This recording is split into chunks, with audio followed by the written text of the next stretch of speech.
ঈশপের নাম শোনেনি এমন মানুষ মনে হয় গোটা পৃথিবীতেই খুব বেশি নেই। তার কোনো না কোনো গল্প তোমরাও নিশ্চয়ই এর মধ্যেই পড়ে বা শুনে ফেলেছ। সেই যে একটা শেয়াল কিছুতেই আঙুরগুচ্ছের নাগাল না পেয়ে শেষে আঙুর ফল টক বলে চলে গিয়েছিল। কিংবা ধরো খরগোশ আর কচ্ছপের সেই গল্পটা, অহংকারী খরগোশ কচ্ছপের জেদ আর নিষ্ঠার কাছে দৌড় প্রতিযোগিতায় কেমন হেরে গিয়েছিল। অথবা সেই যে একটা রাখাল ছেলে মিছিমিছি বাঘ বাঘ বলে চেঁচিয়ে যে লোক জড়ো করত, তারপর সত্যিই যখন একদিন তার ভেড়ার পালে বাঘ এসে পড়ল, তখন সেই ছেলেটার চিৎকার শুনেও কেউ বাঁচাতে এলো না। এসব গল্প যে ঈশপেরই তা তোমরা জানো। কিন্তু কথা হচ্ছে, এমন চমৎকার সমস্ত গল্প যাঁর রচনা, কে ছিলেন সেই মানুষটি? প্রাচীন গ্রিস দেশের এই মানুষটি ছিলেন একজন কৃতদাস। তার চেহারা এমন কিছু আহামরি সুন্দর ছিল না, তা নিয়ে তাকে অনেক উপহাসও শুনতে হতো। তবে মানুষ হিসাবে তিনি ছিলেন অতি জ্ঞানী।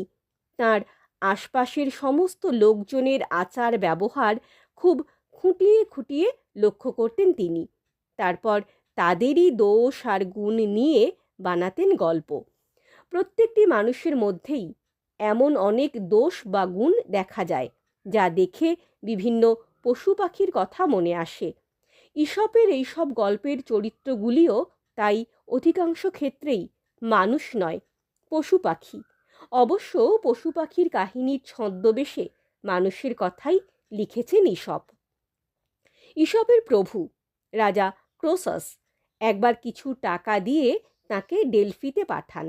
এই ডেলফি জায়গাটির পুরোহিতরা ছিল ভবিষ্যৎবাণীর জন্য বিখ্যাত, কিন্তু তারা ছিল বড় লোভী।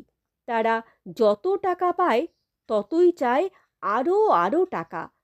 তাদের এই অর্থ লোভ দেখে ঈশপ বাঁধলেন একটি গল্প, আর সেই গল্পটি তিনি তাদের শুনিয়েও দিলেন। সেই যে একটা লোভী লোক, যার একটা সোনার ডিম পাড়া হাঁস ছিল। সেই হাঁস রোজ একটা করে সোনার ডিম পাড়ত। লোকটা ভেবেছিল, যে হাঁস সোনার ডিম পাড়ে তার পেটের মধ্যে নিশ্চয় অজস্র সোনার ডিম রয়েছে। সোনার লোভে একদিন লোভী লোকটা হাঁসের পেটটাই ফেলল কেটে। তাতে ফল হলো এই যে, রোজ তো সে একটা করে সোনার ডিম পেত, তাও আর তার পাওয়া হলো না। এই রকম অনেক অনেক গল্প বানিয়েছিলেন ঈশপ।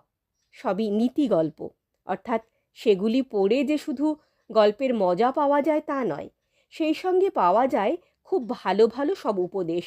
দয়া, মায়া, ভালোবাসা, সততা, কৃতজ্ঞতা, পরোপকার, শ্রদ্ধা, ভক্তি, এইসব সদ্গুণ যে আমাদের জীবনে কত জরুরি তা আমাদের মনে করিয়ে দেন ঈশপ। ঈশপের গল্পের অনুবাদ হয়েছে পৃথিবীর নানা দেশে, প্রতি যুগের নিজস্ব ভাষায়। তাই সরাসরি অনুবাদ না করে অনেকেই গল্পগুলিকে নিজেদের দেশের আর সময়ের উপযোগী করে একটু বদলেও নিয়েছেন। কিন্তু গল্পগুলির মূল্য তাতে একটুও কমেনি।